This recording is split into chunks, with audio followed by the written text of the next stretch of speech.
నిజామాబాద్ జిల్లాకు గతంలో మనకు కలెక్టర్గా పనిచేసినటువంటి కలెక్టర్ అయితే మళ్ళీ తిరిగి రావడం జరిగింది. సో ఏం జరిగిందని చెప్పేసి చాలామంది అనుకుంటుండొచ్చు. గతంలో మనకు కలెక్టర్గా పనిచేసినటువంటి యోగితా రాణా గారు విద్యాశాఖ కార్యదర్శిగా బాధ్యతలు స్వీకరించిన తర్వాత రాష్ట్రంలోని ప్రతి ఒక్క జిల్లాకు తను విజిట్ కావడం జరుగుతూ ఉంది. ఏదైతే జిల్లాల పర్యటనలో భాగంగా ప్రతి ఒక్క జిల్లాలో ఉన్నటువంటి సమస్యలు ఏవైతే విద్యార్థులు మెయిన్గా ఎదుర్కొంటున్నటువంటి సమస్యలపైన అయితే పూర్తి స్థాయిలో విద్యార్థులతోనే ఇంటర్గేట్ కావడానికి అయితే కలెక్టర్ యోగితా రాణా గారు అయితే పూర్తి స్థాయిలో పర్యటిస్తున్న పరిస్థితి ఉంది. సో ఈరోజు నిజామాబాద్ జిల్లాకు వచ్చిన తర్వాత నిజామాబాద్ జిల్లాలో ఒక ఎమ్మెల్యే గారి పిఏగా చలామణవుతున్నటువంటి గడ్డం శ్రీనివాస్ రెడ్డి అనే ఒక క్యాండిడేట్ గురించి మనం మాట్లాడుకుంటే, గత కాంగ్రెస్ పార్టీ అధికారంలోకి వచ్చిన తర్వాత నిజామాబాద్ జిల్లా రూరల్ నియోజకవర్గంలో ఉన్నటువంటి ఎమ్మెల్యే భూపతి రెడ్డి గారికి ఎవరైతే మనకి పిఏగా తను బాధ్యతలు అయితే స్వీకరిస్తున్న పరిస్థితి ఉంది, బాధ్యతలు నిర్వర్తిస్తున్న పరిస్థితి ఉంది. సో ఒక ప్రభుత్వ ఉపాధ్యాయుడిగా ఉన్న తర్వాత కూడా తను ఒక సుప్రీంకోర్టు గైడ్లైన్స్ని ఉల్లంఘించి మరి ఒక పర్సనల్ పిఏగా వాళ్ళు ఎలా చేస్తూ ఉన్నారు, ఎలా చలామణి అవుతున్నారు అనే దానిపైన పలు వార్తా కథనాల్లో చాలాసార్లు మనం విన్నాం. కాకపోతే ఎక్కడ కూడా మార్పు రాలేదు. సో నిజామాబాద్ జిల్లాకు విద్యాశాఖ కార్యదర్శి యోగితా రాణా గారు వచ్చిన తర్వాత మరి ఈ సమస్య పైన మరి పరిష్కారం ఏమైనా వచ్చే అవకాశం ఉందా అనే దానిపైన పూర్తి స్థాయిలో చాలామంది ఇవాళ వేచి చూస్తున్న పరిస్థితి ఉంది. ఎందుకంటే గతంలో యోగితా రాణా గారు నిజామాబాద్ జిల్లా ప్రజలు ఎవరైతే ఉన్నారో ప్రజలకు చాలా మంచి సుపరిచితురాలుగా తను పేరు సంపాదించుకుందని చెప్పేసి కూడా మనం మాట్లాడుకుంటా ఉన్నాం. దాంతోపాటు ఎవరైతే విద్యార్థులు ఎదుర్కొంటున్నటువంటి సమస్యలు ఏవైతే ఉన్నాయో పాఠశాలలు శిథిలావస్థలో ఉన్నా కూడా, దాంతోపాటు ఏవైతే జిల్లాల వారీగా ఉన్నటువంటి పాఠశాలలో మరి ఉపాధ్యాయులు కరెక్ట్ టైంకి వస్తున్నారా లేదా, దాంతోపాటు కరెక్ట్ స్కెడ్యూల్ అనేది వాళ్ళు ప్రాపర్గా ఫాలో అవుతున్నారా లేదా, డైరీ మెయింటైన్ చేస్తున్నారా లేదా అనే ఒక దాదాపు ఒక 10 నుంచి 18 అంశాలపైన అయితే పూర్తి స్థాయిలో తను పర్యవేక్షణ అయితే చేస్తూ ఉన్నారు అని చెప్పేసి మనకు తెలుస్తూ ఉంది.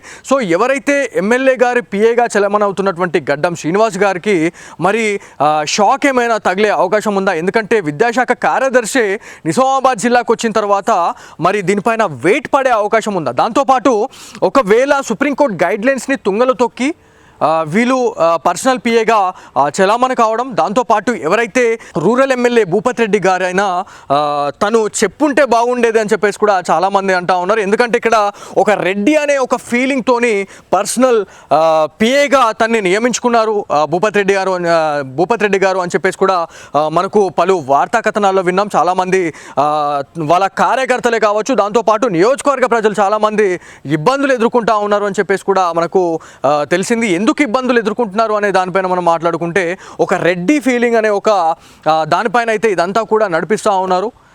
సో ఎవరైతే కార్యకర్తలు రూరల్ నియోజకవర్గంలో నుంచి వచ్చిన తర్వాత ఎమ్మెల్యే గారిని కనీసం కలవలేకపోతూ ఉన్నారు, దాంతోపాటు ఎమ్మెల్యే గారు మాకు టైం ఇవ్వలేకపోతా ఉన్నారని చెప్పేసి కూడా చాలామంది వాళ్ళ కాంగ్రెస్ కార్యకర్తలే చాలామంది బాధపడుతున్న పరిస్థితి ఉందని చెప్పేసి మనము గత కొన్ని నెలలుగా మనం వింటూనే ఉన్నాం. సో తాజాగా నిజామాబాద్ జిల్లాకు యోగితా రాణా గారు విద్యాశాఖ కార్యదర్శిగా వచ్చిన తర్వాత మరి ఏమైనా మార్పులు చేర్పులు అయ్యే అవకాశం ఏమైనా ఉందా అనే దానిపైన చాలామంది వల్ల విద్యార్థుల తల్లిదండ్రులు ఇవాళ ఎదురు చూసిన పరిస్థితి ఉంది. ఎందుకంటే రూరల్ నియోజకవర్గ ప్రజలు ఎవరైతే ఉన్నారో దీనిపైన ఏమైనా కొలిక్కొచ్చే అవకాశం ఉందా, ఏమైనా పరిష్కారం ఏమైనా యోగితా రాణా గారు తీసుకొస్తారా అనే దానిపైన కూడా చాలామంది ఎదురు చూస్తున్న పరిస్థితి ఉంది. దీంట్లో క్లియర్ కట్గా మనం మాట్లాడుకుంటే ఎవరైతే గడ్డం శ్రీనివాస్ రెడ్డి అనే ఒక వ్యక్తి ఎవరైతే ఉన్నారో దాంట్లో మనం మాట్లాడుకుంటే ఒక ఇంగ్లీష్ టీచర్గా తను బాధ్యతలు నిర్వర్తిస్తూ ఉన్నారు.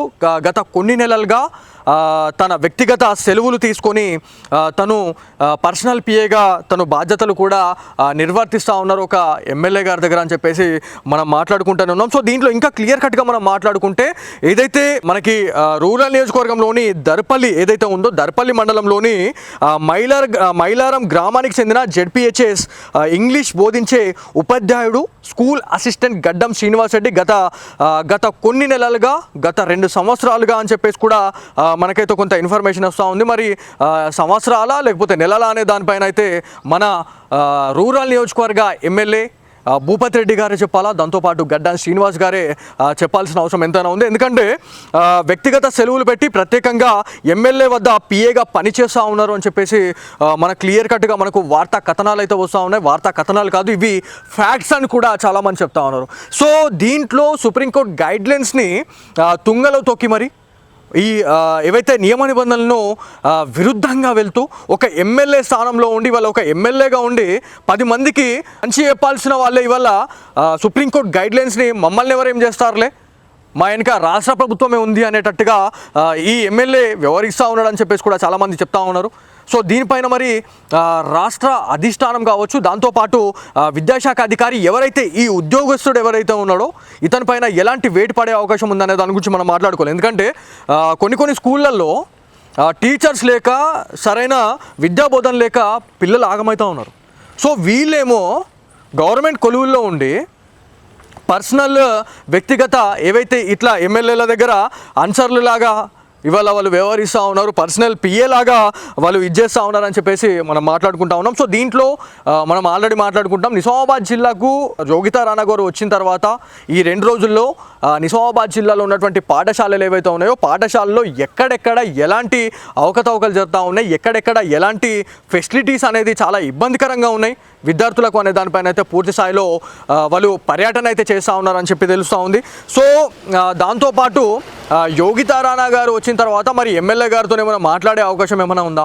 ఎందుకంటే సుప్రీంకోర్టు గైడ్లైన్స్ని తుంగలో తొక్కి మరి వాళ్ళు ఒక పర్సనల్ పిఏగా మరి ఎమ్మెల్యే గారు వాళ్ళని నియమించుకోవడం జరిగిందా, లేకపోతే ఉపాధ్యాయుడు ఎవరైతే గడ్డం శ్రీనివాస్ రెడ్డి అనే వ్యక్తి ఎవరైతే ఉన్నారో మరి ఈయన దగ్గరనే వచ్చి పనిచేయాల్సిన అవసరం ఏముంది? ఎందుకంటే అంత మంచి ఉద్యోగం వదిలేసి పిఏగా చలామణి కావడం అంటే ఇక నాటే జోక్. అంటే ఒక పిఏ లాగా ఉంటే ఇక ఏమైనా చేయొచ్చు అనే ఒక రోజుల్లో మనం ఇవాళ ఉన్నాం. ఎందుకంటే ఒక ఎమ్మెల్యే తర్వాత ఇంకొక ఎమ్మెల్యే ఎవరు ఉన్నారు, సెకండ్ షాడో ఎమ్మెల్యే ఎవరు ఉన్నారు అంటే పిఏలని అని చెప్పేసి మనం మాట్లాడుకోవాలా. సో ప్రతి దగ్గర కూడా పిఏలది చలామణి ఏదైతే అంటే ఎమ్మెల్యేలుగా చలామణి అవుతా ఉన్నారు, సెకండ్ షాడో ఫేస్గా బయటకు రివీల్ అవుతా ఉన్నారని చెప్పేసి మనం మాట్లాడుతూనే ఉన్నాం. సో దీనిపైన ఎలాంటి క్లారిటీ వస్తుంది అనే దాని గురించి మనం మాట్లాడుకోవాలా. సో దీంట్లో క్లియర్ కట్గా మనం మాట్లాడుకుంటే యోగితా రాణా గారి గురించి మనం మాట్లాడుకోవాలా. గతంలో ఎన్నో రకాల సమస్యలపైన ఎవరైతే ప్రజలు కలెక్టర్ దగ్గరికి వెళ్ళిన తర్వాత వాళ్ళకు ఉన్నటువంటి సమస్యల్ని పరిష్కరించే విధంగా చాలా పాటలు పడ్డది అని చెప్పేసి కూడా మనకి యోగితా గారికి ఒక చాలా మంచి పేరైతే ఉంది. మరి ఈసారి నిజామాబాద్ జిల్లాకు పర్యటనలో భాగంగా మరి ఇష్యూ పైన మరి ఏమైనా వాళ్ళు మాట్లాడతారా, ఎమ్మెల్యే గారితో మాట్లాడతారా, లేకపోతే గడ్డం శ్రీనివాస్ రెడ్డితో ఏమైనా మాట్లాడతారా అనే దానిపైన చాలామంది ఎదురు చూస్తున్న పరిస్థితి ఉంది. దీంట్లో విద్యార్థుల తల్లిదండ్రులు మాత్రం 1000 కన్నులతో ఎదురు చూస్తూ ఉన్నారు. ఎందుకంటే ఒక్కొక్క గ్రామంలో ఏవైతే ఇప్పుడు మనకి జెడ్పీహెచ్ఎస్ ప్రభుత్వ పాఠశాలలు ఏవైతే ఉన్నాయో అక్కడ విద్యాబోధన లేక చాలామంది ఇలా ప్రైవేట్ స్కూల్స్కి పోతున్న పరిస్థితి ఉంది. సో మరి ఇక ఇట్లా చేసినాక మరి ప్రైవేట్ స్కూల్లోకి పోకపోతే ఇంకేం చేస్తారు? వాళ్ళకు ఉన్నటువంటి కొలువుల్లో వాళ్ళు ఉండకుండా పర్సనల్ పిఏలుగా వాళ్ళు చలామణవ్వకుండా ఇలా ఏవైతే ఎమ్మెల్యేల దగ్గర వాళ్ళు ఇలా షాడో ఎమ్మెల్యేలుగా వాళ్ళు ఇలా చలామణి అవుతా ఉన్నారు. వాళ్ళకు ఉన్నటువంటి మరి ఆ ఉద్యోగం అన్న మరి రిజైన్ చేసేసి అయిపోతుంది కదా అనే దానిపైన కూడా చాలామంది వాళ్ళ ఫైర్ అవుతూ ఉన్నారు. మరి దీనిపైన మరి ఎలాంటి క్లారిటీ వస్తుంది అనే దానిపైన చాలామంది వాళ్ళు ఎదురు చూస్తూ ఉన్నారు. ఎందుకంటే గతంలో ఎన్నో న్యూస్ ఆర్టికల్స్ వచ్చినాయి, ఎంతోమంది న్యూస్ కూడా వేయడం జరిగింది. మరొక ప్రభుత్వ ఉద్యోగస్తుడు, దాంతోపాటు మోరోవర్ మనం మాట్లాడుకుంటా ఉన్నాము ఆయన ఒక ప్రభుత్వ ఉపాధ్యాయుడిగా మనం చెప్పుకుంటా ఉన్నాం. మరి సుప్రీంకోర్టు గైడ్లైన్స్ ఉన్నాయి, మరి మనకి ఏమైనా ఇబ్బంది అవుతుంది అనే ఒక సోయి లేకుండా భయం లేకుండా వీళ్ళు ఎమ్మెల్యేల దగ్గర పిఏలుగా పనిచేస్తూ ఉన్నారు. మరి సరే వీళ్ళకంటే బుద్ధి లేకపోయా, కానీ ఎవరైతే పర్సనల్ పిఏగా పెట్టుకుంటున్నటువంటి ఎమ్మెల్యేలు మరి వీళ్ళకి ఎందుకు మెలకువ అవుతలేదు? అరే నీవ ఆయనతో పాటు మీ పేరు కూడా ఖరాబ్ అవుతుంది కదా. సో దాని గురించి ఎందుకు థింక్ చేయట్లేదు? చాలామందికి నేను మన నిజామాబాద్ జిల్లాలోని ఏదైతే రూరల్ నియోజకవర్గంలో చాలాసార్లు పబ్లిక్ టాక్ కోసం వెళ్ళినప్పుడు ప్రభుత్వ పర్సనల్ పిఏగా మనం మాట్లాడుతూ ఉన్నాం. ఆయన కనీసం ఎమ్మెల్యే దగ్గర పోదామంటే కూడా ఓనిస్తలేడు. ఏమైనా ముడుపులు చెల్లిస్తే మాత్రమే ఆయన దగ్గరికి పోయే పరిస్థితి ఉంటుంది అన్నట్టుగా కూడా ఎన్నో ఆరోపణలు వచ్చినాయి. మరి అట్లాంటి వ్యక్తిని మీరు పక్కన పెట్టుకొని ఒక ఎమ్మెల్యేగా మీరు ఎందుకు చెప్పలేకపోతా ఉన్నారు? అనే దాని గురించి చాలామంది వల్ల బాధపడుతున్న పరిస్థితి ఉంది. ఎందుకంటే మీ కాంగ్రెస్ కార్యకర్తలే, ఐ రిపీట్ అగైన్, మీ కాంగ్రెస్ కార్యకర్తలే మా ఎమ్మెల్యే గారిని మేము కలుసుకోలేకపోతా ఉన్నామని చెప్పేసి మీ నియోజకవర్గం కార్యకర్తలే చాలామంది బాధపడుతూ ఉన్నారు. సో దీనిపైన ఎమ్మెల్యే భూపతి రెడ్డి గారు, మీరు ఖచ్చితంగా ఈ వీడియో చూస్తుంటే శ్రీనివాస్ రెడ్డి గారి గురించి ఒకసారి మాట్లాడండి. అసలు మీ బ్యాక్ ఎండ్లో ఏం జరుగుతూ ఉంది? సుప్రీంకోర్టు గైడ్లైన్స్ని ఎందుకు తుంగలో తొక్కి అయినా అట్లనే ప్రవర్తిస్తున్నారు అంటే మీరు కూడా ఎందుకు ప్రవర్తిస్తున్నారు అనే దాని గురించి మీరు కొంచెం మీరు ఒక్కసారి చెక్ చేసుకుంటే మీకు కూడా మంచిదని చెప్పేసి చాలామంది కార్యకర్తలు, మీ కార్యకర్తలు చెప్తున్న పరిస్థితి ఉంది. సో ఏదేమైనప్పటికీ నిజామాబాద్ జిల్లాకు పర్యటనలో భాగంగా విద్యాశాఖ కార్యదర్శిగా వచ్చినటువంటి జిల్లా, మనకి గతంలో చేసినటువంటి జిల్లా కలెక్టర్గా చేసినటువంటి యోగితా రాణా గారు మరి ఎలాంటి క్లారిటీ ఇస్తారు, మరి ఏంటి అనే దానిపైన చాలామంది ఇలా 1000 కన్నులతో ఎదురు చూసిన పరిస్థితి ఉంది. సో చూద్దాం ఎట్లాంటి రిజల్ట్ వస్తుంది అనే దానిపైన వేచి చూడాల్సిన అవసరం ఎంతైనా ఉంది.